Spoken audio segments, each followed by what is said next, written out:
सत्यम वरं पुंडलिकाय तन्तुमुंसे समागत्य तिष्ठन्तमानन्दगन्धं परब्रह्मलिङ्गं भजे पाण्डुरङ्गं पाण्डुरङ्गा करो प्रधान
उजळली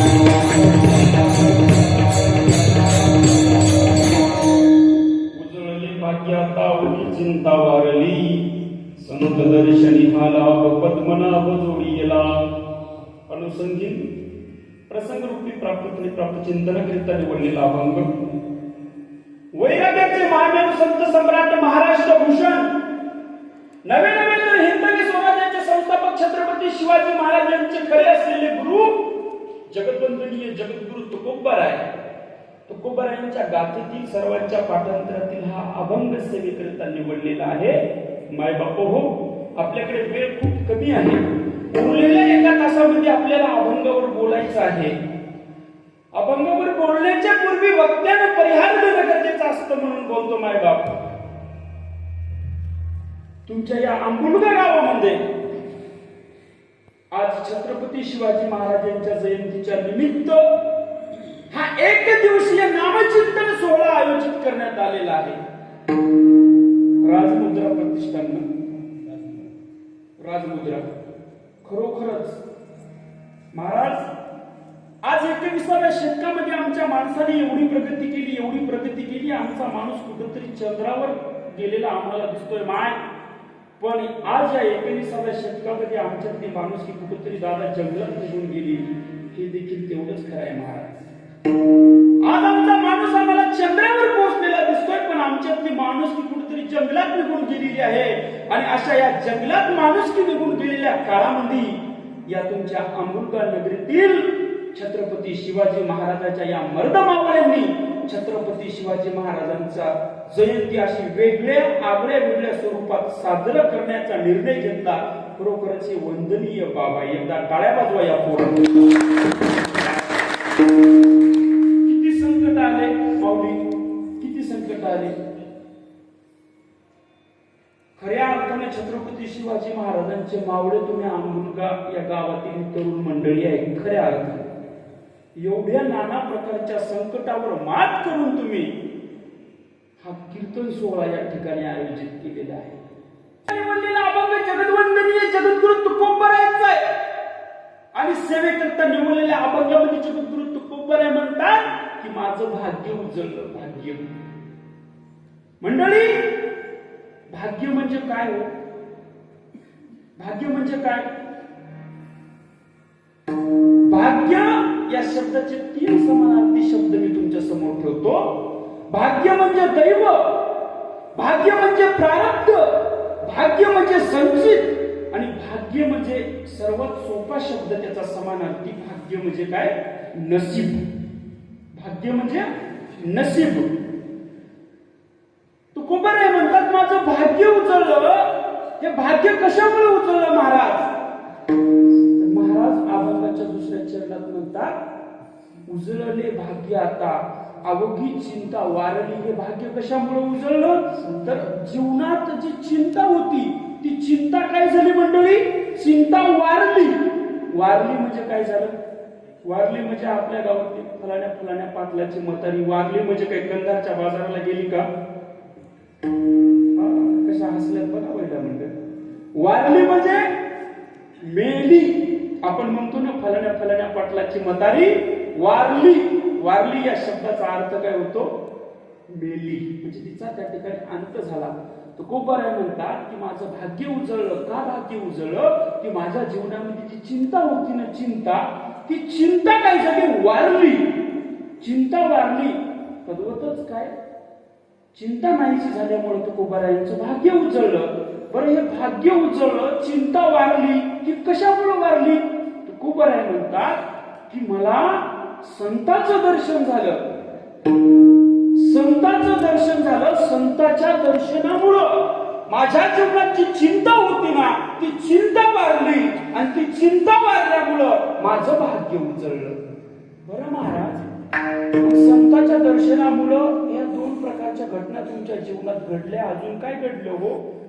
तुकोबाराय म्हणतात की या संताच्या दर्शनामुळे मला काय झालं? देव भेटला. कोण भेटला? देव भेटला. संत दर्शनी हा लाभ पद्मनाभ जोडीला. पद्मनाभ हे एक मंडळी भगवंताचं नाव आहे. त्याला आपण कमल जन्म असं देखील म्हणतो. विष्णूच्या बेंबीतून कमळाचा जन्म झाला आणि कमळातून ब्रह्मदेवाचा जन्म झाला. त्याला आपण कमळ जन्म असं देखील आपल्या वारकरी संप्रदायामध्ये म्हटलं जातं. बरं महाराज,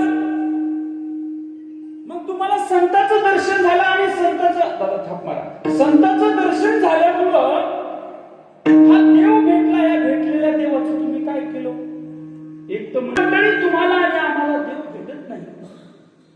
भेटलास तर त्या देवाला आपण घराकडे घेऊन जातो का? नाही. त्या देवाला घराकडे घेऊन जातो का आपण? अजिबात नाही. त्या देवाला आपण कुठं आणून ठेवतो? मंदिरामध्ये आणून ठेवतो. पण तुकोबारायांनी तो भेटलेला देव मंदिरात नेऊन ठेवले का? नाही. काय म्हणले तुकोबाराय? भेटला मला देव आणि माणिक प्रभूच्या महाराजांच्या मंदिरामध्ये मी नेऊन ठेवला. हे संत जे असतात ना माय, या संतांना भेटलेला देव संत हे कुठल्याही मंदिरात नेऊन ठेवत नाही. तो भेटलेला देव हे संत स्वतःच्या हृदयात साठवत असतात. महाराज, मग हे काय आजपासून चालत आलेली परंपरा आहे का? तुकोबाराय म्हटले काय आजपासून चालत आलेली परंपरा नाही. तुका मने होता ठेवा तो या भावा सापडला. माझ्या बुद्धीला सुचल असा अभंगाचा भावार्थ तुमच्या समोर ठेवलेला आहे. मंडळी म्हणतील नाही नाही महाराज, अजिबात सांगणार नाही. अहो, तुम्ही ठळक बातम्या ठेवल्या, आता याचं सविस्तर वर्णन करून सांगा. अजिबात चिंता करू नका. माणिक प्रभूच्या आशीर्वादानं ज्या पद्धतीने ते बुद्धी देतील त्या पद्धतीने बोलण्याचा प्रयत्न करूया.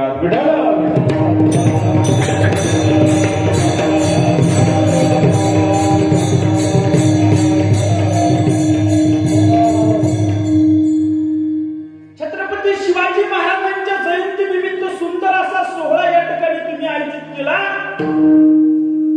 आणि निसर्गानेही देखील तुमची आणि माझी खूप मोठी या ठिकाणी परीक्षा पाहिली आणि त्या परीक्षेला आपण सर्वजण पात्र ठरलो आणि हा सोहळा या ठिकाणी आयोजित केला. सुंदर असे भजनी मंडळांचं देखील करावं तेवढं कौतुक कमी आहे. कशासाठी महाराज? एकट्याचा नोहे हा खेळ म्हणून मेळ जमविला. हे एकट्याचा खेळ आहे का? नाही.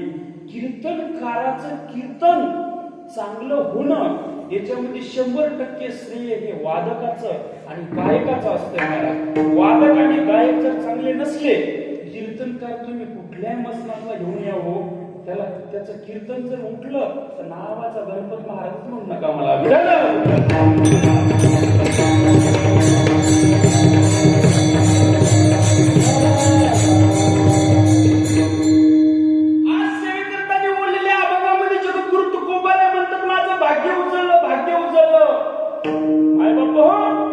भाग्य उजळलं म्हणतात तुकोबाराय, तर भाग्य उजळण्यासारखं, नशीब उजळण्यासारखं तुकाराम महाराजांच्या जीवनात होतं तरी काय होतं नेमकं तुकोबारायांच्या जीवनामध्ये?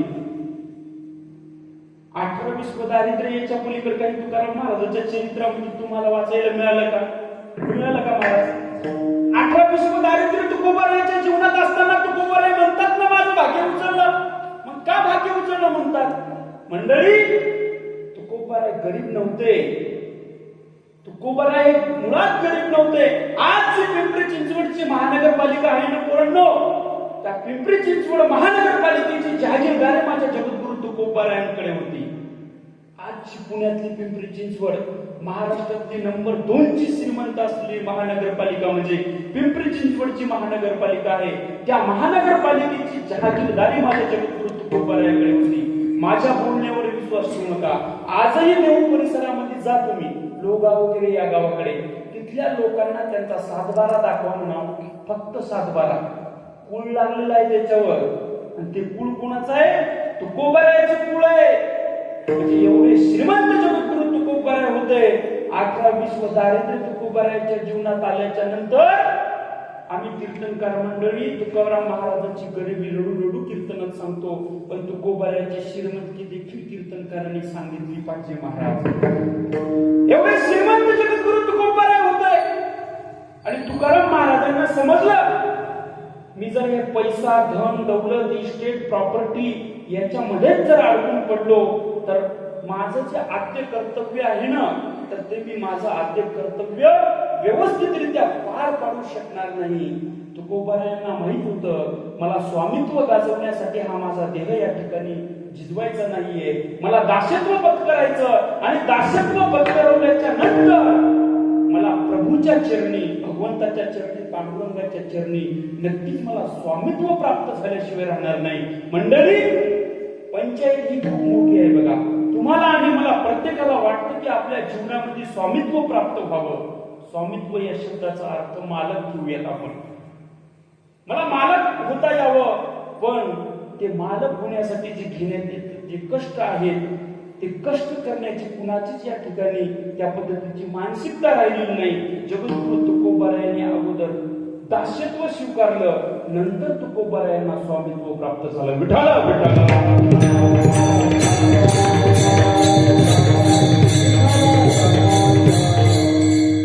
एवढ्या उंचीचे जगद्गुरु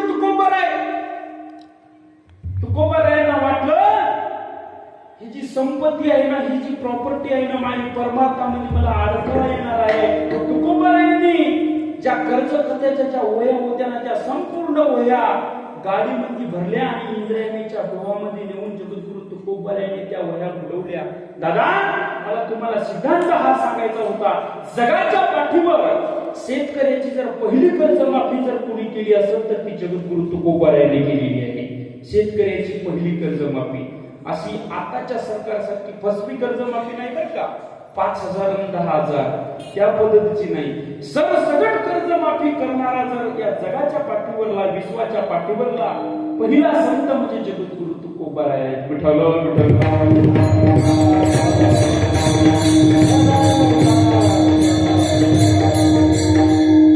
मंडळी, कालमानानुसार वेळमानानुसार दिवस बदलले आणि बदलत्या दिवसानंतर तुकोबारायच्या जीवनामध्ये 18-20 दारिद्र्य आलं. 18-20 दारिद्र्य आल्याच्या नंतर ज्या लोकांची कर्जमाफी जगद्गुरु तुकोबारायांनी केली पूर्ण, त्यातल्या लोकांनी पाहिली अन्न जरी जगद्गुरु तुकोबारायांच्या घरी नेऊन दिलं असतं तर माझ्या तुकोबारायांची पत्नी अन्न करता मिळली असती का?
पत्नी अन्न करता मेली आणि ते तुकोबाराय म्हणतात की माझं भाग्य उजळलं. किती मोठा विरोधाभास आहे माय, किती मोठा विरोधाभास आहे.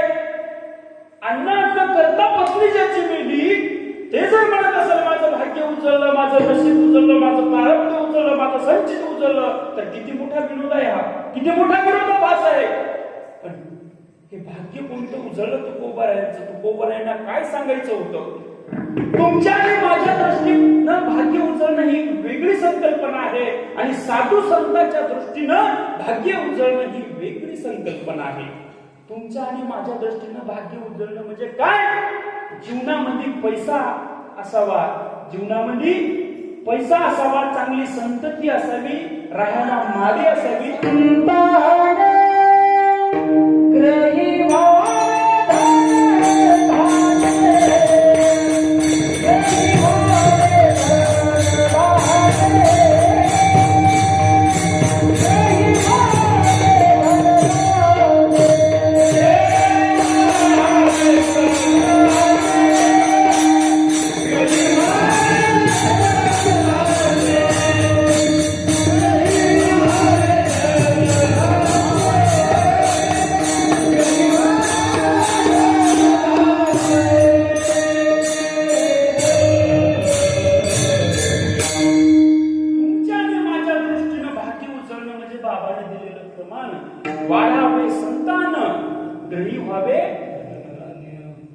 तुमच्या आणि माझ्या दृष्टीनं भाग्य उजळणं आहे, पण आध्यात्मिक दृष्ट्या भाग्य उजळणं ही वेगळी संकल्पना असते.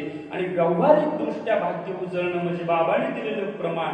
मला सांगा, सहज बोलता बोलता आपण सहज गावात दैनंदिन जीवन जगत असताना एखाद्या मुलीला जर चांगला नवरा जर मिळाला तर त्या मुलीची आई काय म्हणते, महाराज महाराज माझं भाग्य उजळलं हो, मला एवढा छान एवढा सुंदर जावई मिळाला. म्हणते की नाही? म्हणते की नाही महाराज? अहो आजकाल तर भाग्य उजळण्याच्या एवढ्या सुंदर सुंदर कन्सेप्ट आल्या महाराज. एक जण आला महाराज, तुम्हाला सांगतो, मागच्या 10 वर्षापासून ते परेशान होतं. कुठं जरी मी कीर्तनाला चढलो की माझ्या पाठीमागच पळतं की याचं बाबाजी हरी बाबाजी हरी. मी म्हणायचं नेमकं तुझं प्रेम माझं तू तरी कशासाठी आले?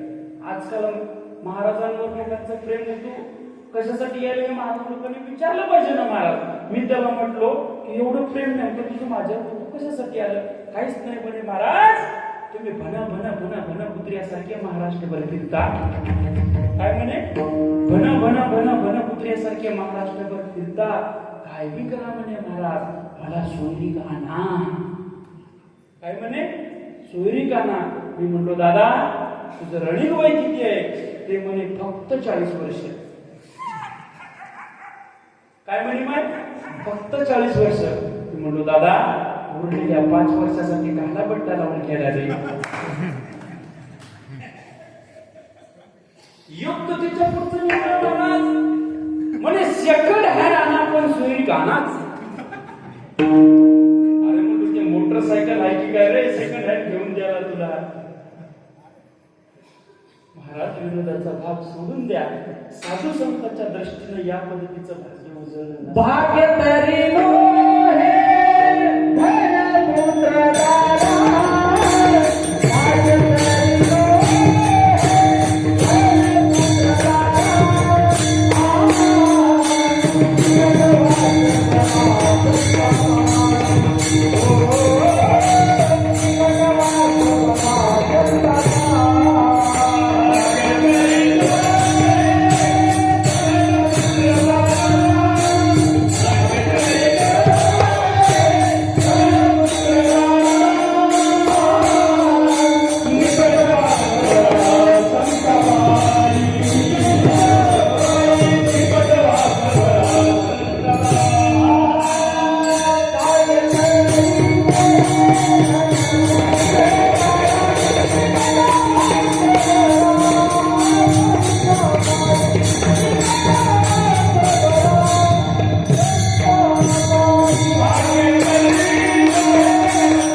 आध्यात्मिक दृष्ट्या भाग्य उजळण्याची पद्धत आहे.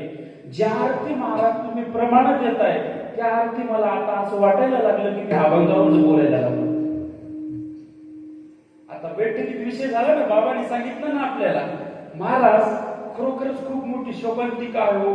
लोक एका तासाच्या आम्हाला 10-20 हजार रुपये द्यायला लागले. महाराज कशासाठी द्यायला लागले? महाराजांनी अभंगावर बोलावं म्हणून द्यायला लागले काय? महाराजांना येऊन दुसऱ्या तुम्हाला चिलम्या गप्पा हाणावं म्हणून द्यायला लागले? अभंगावर बोलावं म्हणून द्यायला लागले ना. पण आमचे असे महाराज लोक आता न बोललेलं बरं आहे महाराज. 2 तास झाले तरी महाराजांचा ना अभंगाचा पत्ताच लागत नाही. त्याची म्हणजे ते क्रॉसिंगच होत नाही.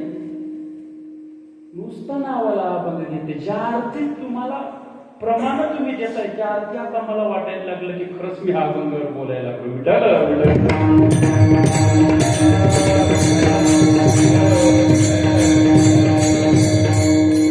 आध्यात्मिक दृष्ट्या तुकोबारायांचं भाग्य उचललं म्हणून तुकोबारानंतर माझं भाग्य उचललं. हे जी बाबांनी दिलेली सर्व प्रमाण आहेत ना, त्या प्रमाणानुसार हे आध्यात्मिक दृष्ट्या भाग्य उचलणं असतं. आणि तुमच्या आणि माझ्या दृष्टीने व्यवहार व्यावहारिकदृष्ट्या भाग्य उजळणं म्हणजे काय एक छोटासा दृष्टांत तुम्हाला सांगतो, आपल्याला पुढे सिद्धांताकडे जायचं आहे. व्यावहारिकदृष्ट्या भाग्य उजळणं म्हणजे चांगला जावई मिळणं. कोणतं भाग्य उजळलं? चांगला जावई मिळणं म्हणजे भाग्य उजळणं, हे व्यावहारिकदृष्ट्या भाग्य उजळणं आहे. असंच माझ्या गावातल्या एका म्हातारीचं भाग्य उजळलं. महाराज भाग्य उजळलं आणि मला म्हणे बाबा जय हरी. मी म्हणलो जय हरी. म्हणे महाराज माझं भाग्य उजळलं, माझं भाग्य उजळलं. मी म्हणलं मी आजी भाग्य उजळलं नेमकं तुझ्या जीवनात झालं तरी काय? काहीच नाही म्हणे महाराज, मला एवढा चांगला जावई मिळाला की माझं भाग्यच उजळलं. मी म्हणलं बरं झालं, चांगला जावई भेटला तुला. म्हणे काहीच नाही म्हणे महाराज, माझे जावई फार दिवसानंतर गावाकडे येणार आहेत आणि त्यांच्या सत्काराला तुम्ही इथं थांबावं अशी माझी इच्छा आहे. काय आहे? इच्छा आहे. मी म्हणलो आजी तुझ्या जावयाच्या सत्काराला मी थांबलोही असतो, पण मला आज रात्री 8 ते 10 कीर्तन आंबुलगा तालुका कंधार जिल्हा नांदेडला जायचं आहे. तुझ्या जावयाच्या सत्कार करण्याच्या नादामध्ये माझं 10,000चं पाकिट कशाला घालू मी? महाराज म्हातारीचा जावई आला. जावई आल्याच्या नंतर सासूबाईच्या लग्नाला आनंद मावत नाही. नाकाचा मोती ठेवी गहाण राखी जावयाचा मान. बाबा बाबा बाबा काय त्या सुनाईची म्हातारीने त्या डगरानं परेशानी करून सोडली. जाडून काढा ग, रांगोळ्या काढा ग, सुनावर वस वस वस वस वस वस वस. जावई आला. जावई आल्याच्या नंतर म्हातारीनं पंचपक्वानाचा बेत जेवायला जावयाला केला. कशाचा बेत केला? पंचपक्वानाचा. जावई स्वप्नात खायला लागला ना फुकटचं. 1 दिवस झाला, 2 दिवस झाला, 3 दिवस झाला, जावई जायलाच तयार नाही. जावई जायला तयार आहे का? नाही. त्यातलं सासरा नावाचं जे प्रकरण असते ना ते सासूपेक्षा बरोबरच असतं. ज्यांचे लग्न झाले त्यांना माहित असतील. आता ज्ञानेश्वर दादाचं आमचं झालं नाही म्हणून आम्हाला माहित नाही, तुमच्यासारख्याचे अनुभव ऐकले म्हणून आम्ही लोकांना सांगतो.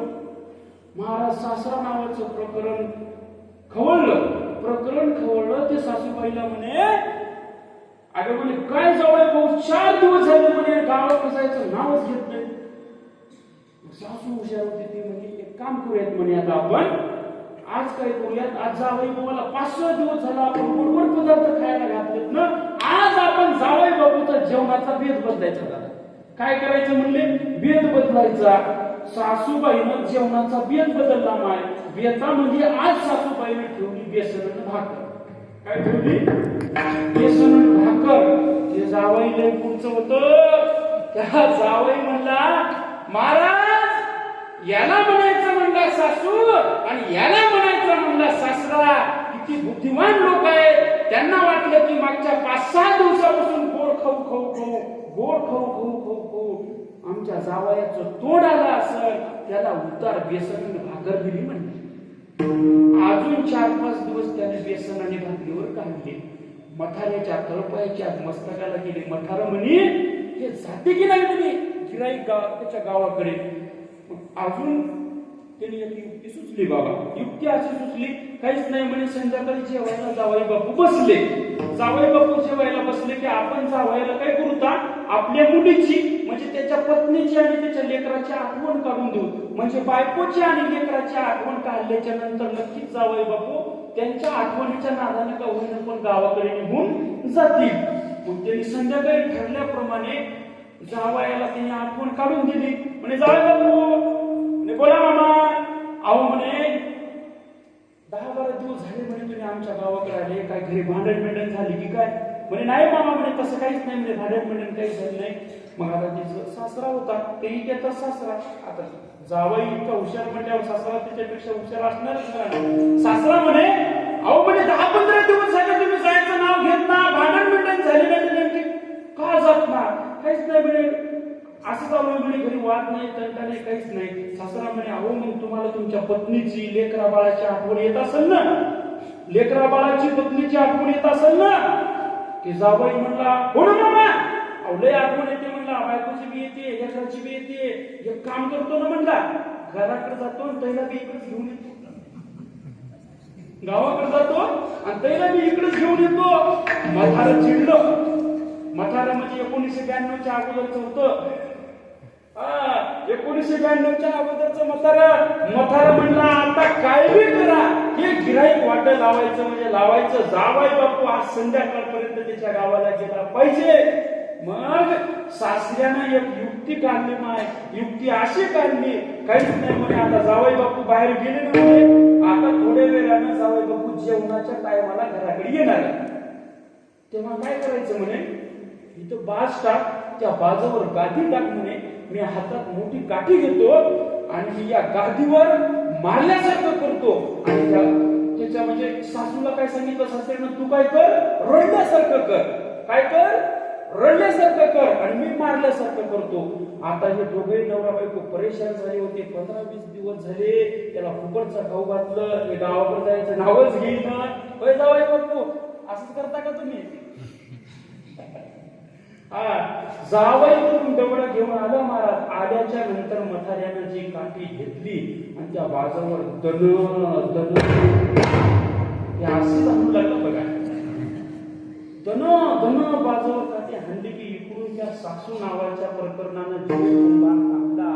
मायोये, बापूये, मेडोये, आबा बाबा बाबा बाबा. तुम्ही रडायला सुरुवात केल्यावर सांगूच नका. त्या जावयानं पाहिलं, जावई म्हणला हवामानाचा अंदाज बदललेला आहे. इथं जर आता थांबलो तर पाठीवर गारात पडतात म्हणणे. काय म्हणे, इथं जर थांबलो तर पाठीवर बदा बदा बदा बदा बदा गारा पडल्याशिवाय राहत नाही. जावयाने उचलली पिशी महाराज.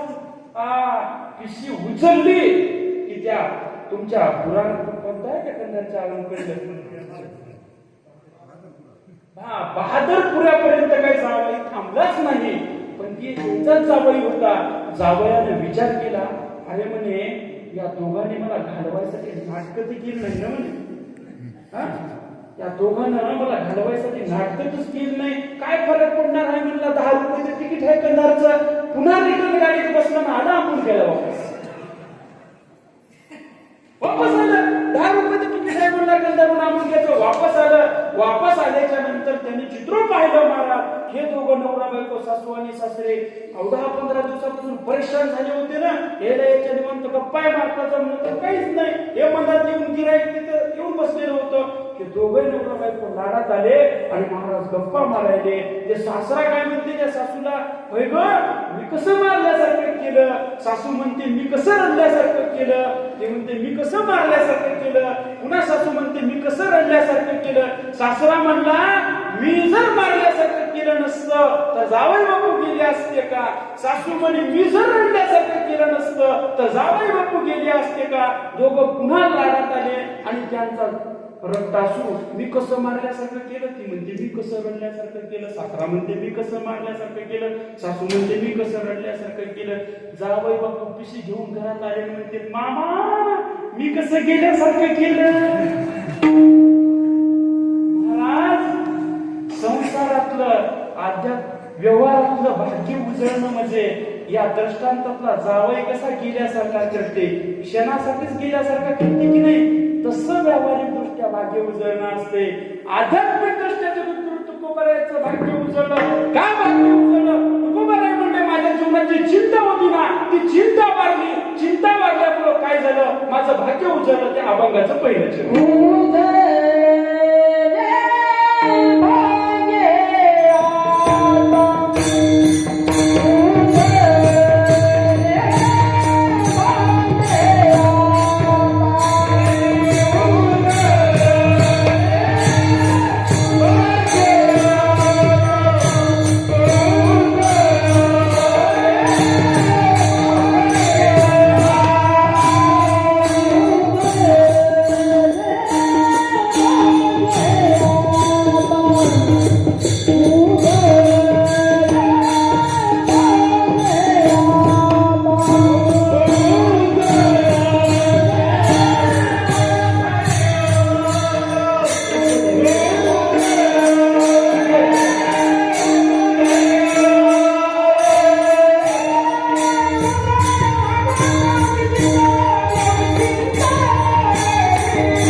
वाढली. संतांचं दर्शन झाल्यामुळे माझ्या जीवनातली चिंता वाढली आणि ती चिंता वाढल्यामुळे माझं भाग्य उजळलं. दादा 12 लिटर मध्ये आता मला संतांच्या दर्शनामुळे जीवनातली चिंता वाढली आणि आज या कीर्तनाकरता हा अभंग निवडण्याचं एकच कारण होतं महाराज. या महाराष्ट्राचं भाग्य उचललं. कशामुळे भाग्य उचललं पोरांनो? 19 फेब्रुवारी 1630 ला हिंदू हृदय सम्राट बहुजनांचे राज्य छत्रपती शिवाजी महाराज जन्माला आले. म्हणून या महाराष्ट्राचं भाग्य इथे जन्मला शिवनेरी द्यावे माझ्या नात्याचे नाव काढते माझ्या देवाचे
नाव महाराष्ट्रातील जनता म्हणायला लागली,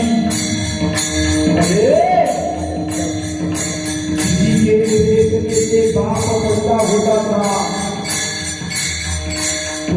पेट में सांप पैदा होता था, लेकिन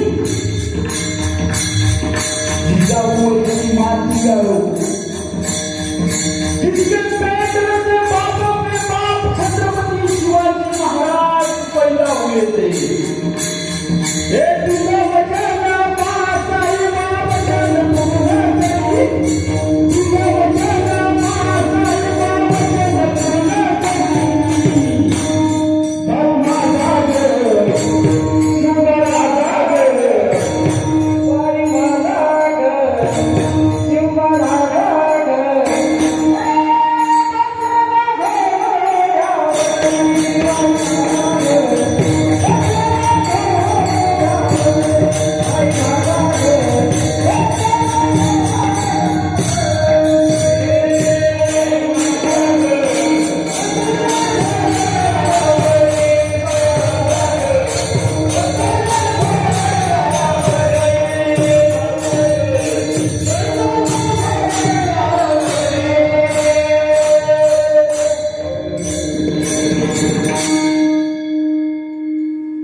शिवाजी महाराजांच्या चरित्रातनं तुम्हाला काय घेतलं पाहिजे खऱ्या अर्थाने? कुणाचा जन्म कुणाला काय देऊन गेला, कुणाचा जन्म कुणाला काय देऊन गेला? छत्रपती शिवाजी महाराजांचा जन्म आम्हाला हे स्वराज्य देऊन गेला, आम्हाला हे स्वराज्य देऊन गेला. म्हणून छत्रपती शिवाजी महाराजांचा आदर्श जर पोरांनो घ्यायचा असेल तर छत्रपती शिवाजी महाराजांचा आदर्श एकच घ्या, ते म्हणजे स्त्रियांचा आदर. छत्रपती शिवराय नसते ना, नसते दादा मंदिरावर कळस, नसते तुमच्या दारात तुळस. हे कशामुळे आबाधित आहे? ते छत्रपती शिवाजी महाराजांमुळे आबाधित आहे. छत्रपती शिवाजी महाराजांमुळे आबाधित आहे. आज 2-2 वर्षाच्या 3-3 वर्षाच्या मुलीवर बलात्कार या देशात होतात आणि आम्ही स्वाभिमानाने रामराज्याच्या गप्पा मारायला लागतो. याला रामराज्य म्हणत नसतात महाराज. रामराज्य कोणाला म्हणतात? छत्रपती शिवाजी महाराजांच्या स्वराज्यामध्ये जे न्याय निवाडा होता ना, त्याला रामराज्य म्हणतात. एक प्रसंग मला तुमच्या समोर मांडायचा आहे. उन्हाळ्याचे दिवस आहे आणि उन्हाळ्याच्या दिवसामध्ये एक माय माऊली शेतामध्ये कामाला गेलेली आहे. शेतात कामाला गेलेल्या माय माऊलीवरती त्या रांजे गावच्या एका रांजेच्या नावाच्या पाटलाने एका माय माऊलीवर वाईट नजर टाकली आणि त्या माय माऊलीवर अन्याय अत्याचार केला. छत्रपती शिवाजी महाराजांचं वय आहे माय 16 वर्ष आणि अत्याचार ज्या मुलीवर झाला त्या मुलीचा बाप रडत रडत रडत रडत माझे शिवाजी महाराज पुण्याचे जागीरदार आहेत. जिजाऊ साहेबांच्या मार्गदर्शनाखाली 16व्या वर्षामध्ये छत्रपती शिवाजी महाराज जागीरदार म्हणून पुणे परिसरामध्ये काम पाहत असताना एक कीर्क आरोळी छत्रपती शिवाजी महाराजांच्या दरबारामध्ये ऐकायला आली. राजा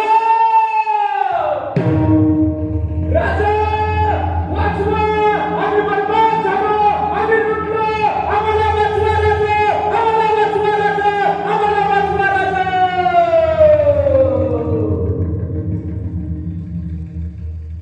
सगळा दरबार मिनिटात शांत झालेला आहे. दरबारामध्ये एक गरीब शेतकरी आपल्या पदरासा पसरून छत्रपती शिवाजी महाराजांच्या समोर न्याय मागतोय, न्याय मागतोय. राजा, अहो माझी एक मुलगी राजा शेतात कामाला गेली असताना राजाच्या पाटलाने माझ्या मुलीवर बलात्कार केला. राजा, माझ्या मुलीवर बलात्कार केला. 16व्या वर्षातल्या छत्रपती शिवाजी महाराजांची तळपायाची आग मस्तकाला गेली. माय जिजाऊ साहेबांकडे छत्रपती शिवाजी महाराजांनी बघावं, जगदंब जगदंब जगदंब म्हणावं. अरे 16व्या वर्षात छत्रपती शिवाजी महाराजांनी न्याय दिला. ऐका, वय वर्ष 16 असणारा हा राजा, बहुजनांचा राजा, हिंदूंचा राजा छत्रपती शिवाजी महाराज न्याय निवाडा करतो आणि त्या राजाच्या पाटलाचा चौरंग करून रस्त्यावर त्या राजाच्या पाटलाला उभं करतो. का? शिवाजी महाराजांना माहित होतं की माझ्या राज्यातल्या स्त्रीवर अन्याय होता कामा नये, म्हणून छत्रपती शिवाजी महाराजांनी त्या राज्याच्या पाटलाला शिक्षा ठोठावली. दादा, त्याचे दोन्ही हात कलम करून त्या राज्याच्या पाटलाचा चौरंग करून आणि येशीवर उभं टाकलं.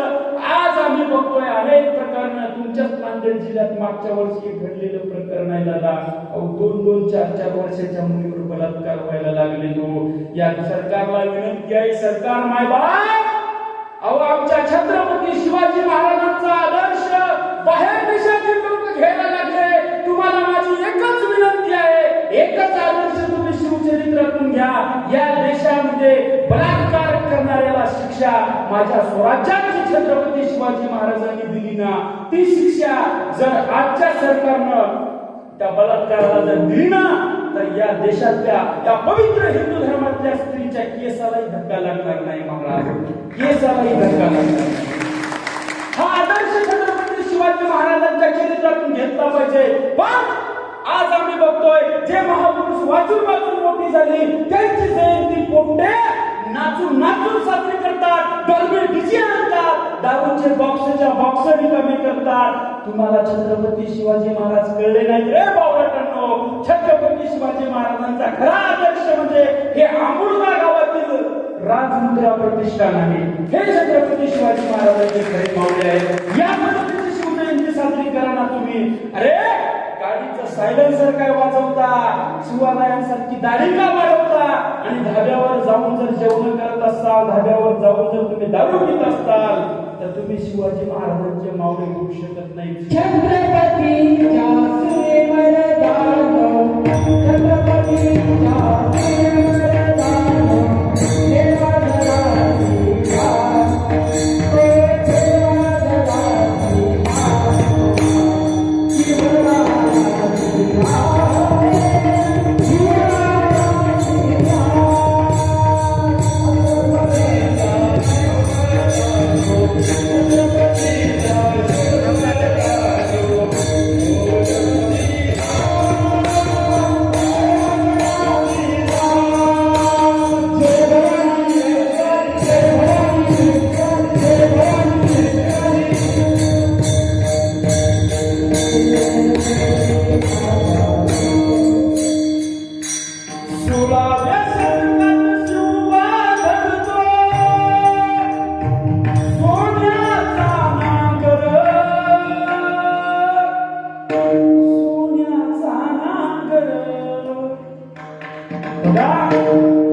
ज्या मुलांनी या पुणे परिसरामध्ये गाढवाचा नांगर फिरवला होता ना, त्या परिसरामध्ये जिजाबाई साहेबांच्या मार्गदर्शनाखाली छत्रपती शिवाजी महाराजांनी सोन्याचा नांगर फिरवला आणि इथल्या मर्दमावल्यांना जाणीव करून दिली, ही धरती आपली आहे, ही भूमी आपली आहे. आपल्याच देशात, आपल्याच भूमीत, आपल्याच मातीत जर आपल्याच माणसावर अन्याय होत असेल तर तुमचं रक्त का खवळू नये याची जाणीव छत्रपती शिवाजी महाराजांनी त्या काळात त्या मावळ्यांना करून दिली. वय वर्ष किती? 16. किती वय वर्ष? 16. आज 16व्या वर्षातले पोरं काय करतात दादा? तरुणांची व्याख्या सांगायची का तुम्हाला? मी महाराष्ट्रभर मोठ्या मोठ्या कार्यक्रमामध्ये सांगत असतो, तरुणांची व्याख्या या पद्धतीची आहे. तरुण संदेशराव सकाळी निघतात घरून आणि संध्याकाळी आणावं लागतात महाराज 4 चौघाला धरून. त्यालाच म्हणावं भारतीय तरुण. एवढी वाईट परिस्थिती झाली.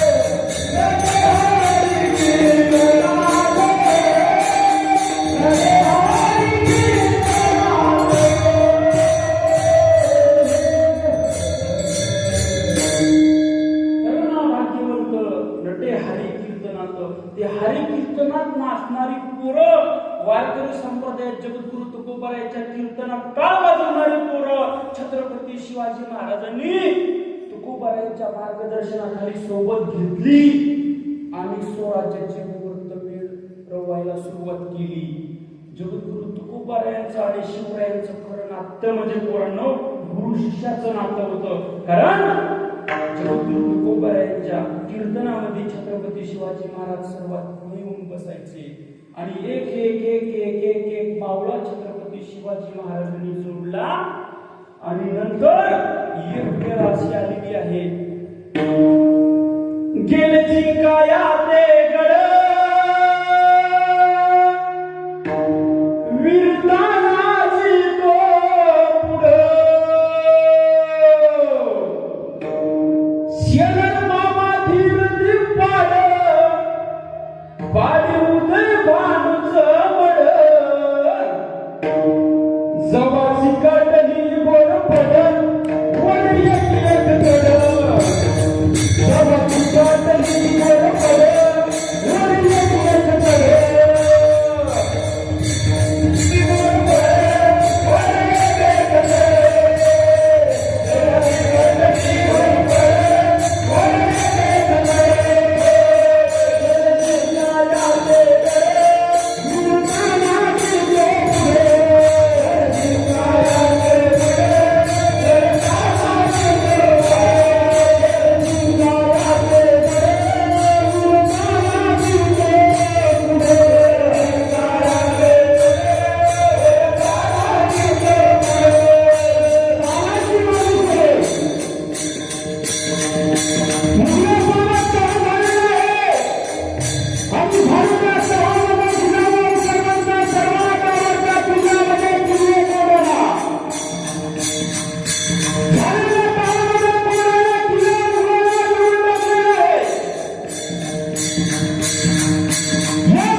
नाच गाण्याचा कार्यक्रम आयोजित केलेला आहे.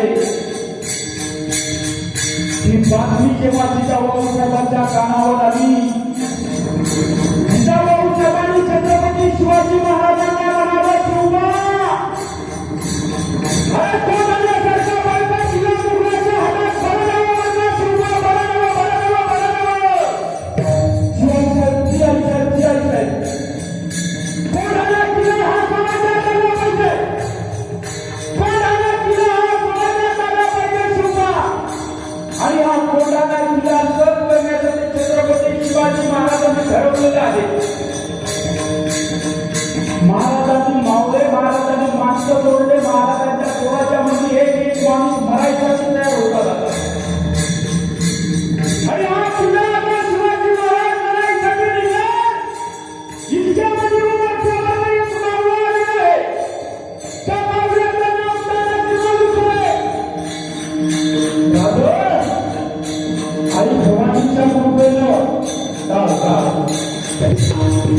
आई भवानीच्या कृपेनं माझ्या घरी शुभकार्य लागले. माझ्या एकुलत्या एक मुलाचं माझ्या राज्याचं लग्न ठरलेलं आहे राजा.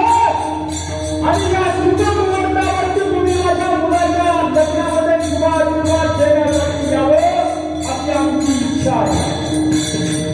माझ्या शिवाजी राजानं म्हणावं, जाना तुझ्या मुलाच्या लग्नाला आलो असतो रे, पण या दिवशी आम्ही किल्ले कोणाला सर करण्याचं ठरवलेलं आहे. या तानाजी मालुसरे म्हणावं, राजा मराठ्याच्या धड्यानं लढाईमध्ये चाला आणि आम्ही आमच्या स्वतःच्या पोराच्या लग्नामध्ये व्याहीपण मिळवावं. हा आमच्या मर्दानीचा अपमान आहे राजा.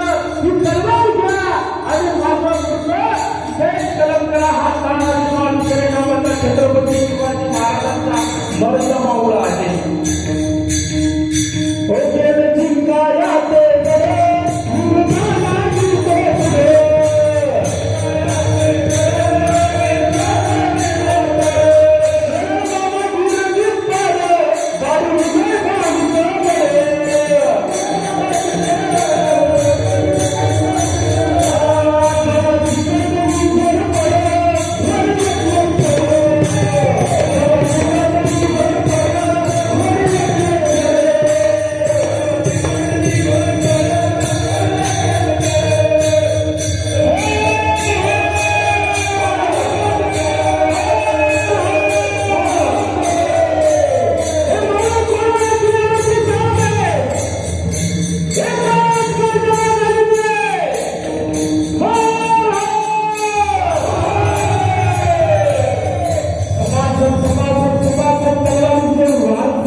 जिंकल्याची बातमी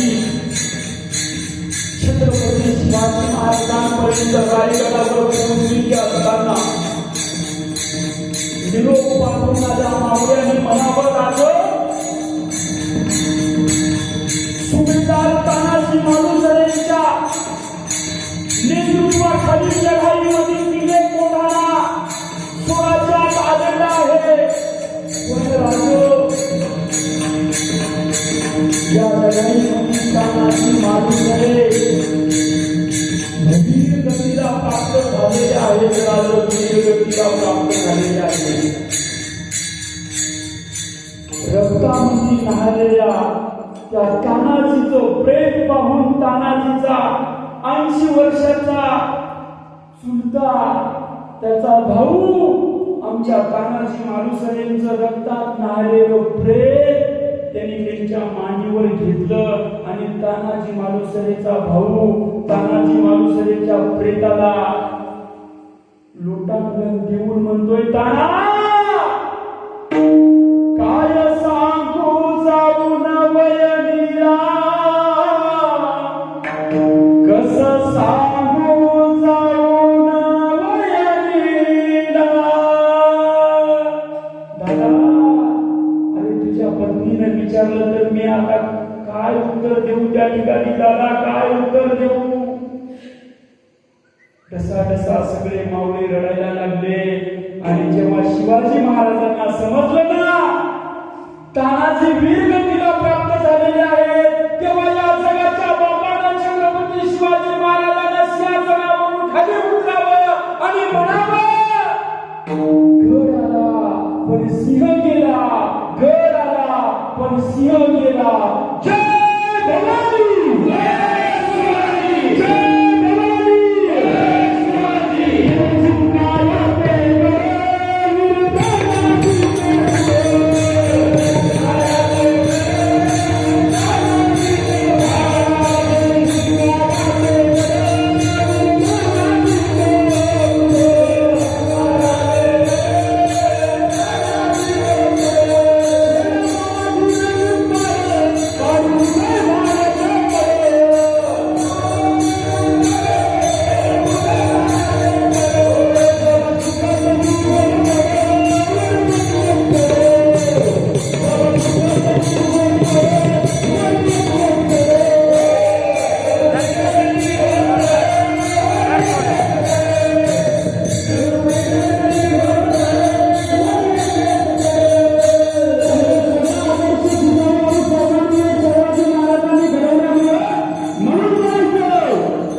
अजिबात झाले नसते. यथामती यथा उपस्थ युगामध्ये अभंगावर बोलण्याचा प्रयत्न केलाय महाराज. माझं काम म्हणजे जिल्हा परिषदची शाळा आहे संदेश दादा. बरोबर बी सुटती टाइम आला. आपला ठरलेल्या नियोजित वेळ झालेला आहे. यथामती यथा उपस्थ वेगामध्ये अभंगावर बोलण्याचा प्रयत्न केला आणि सुंदर असे वादक आहेत आमचे, सुंदर असे टाळकरी गायक आहेत. या सर्वांच्या सहकार्यानं हे सुंदर असं कीर्तन माणिक प्रभूंच्या चरणी समर्पित करतो. छत्रपती शिवाजी महाराजांच्या चरणी समर्पित करतोय. दादा यथावकाश धावत्या युगामध्ये अभंगावर बोलण्याचा प्रयत्न केला. उजळणी भाग्यात अवघी चिंता वारली, संत दर्शनी हा लाभ तत्व नाम जोडी गेला.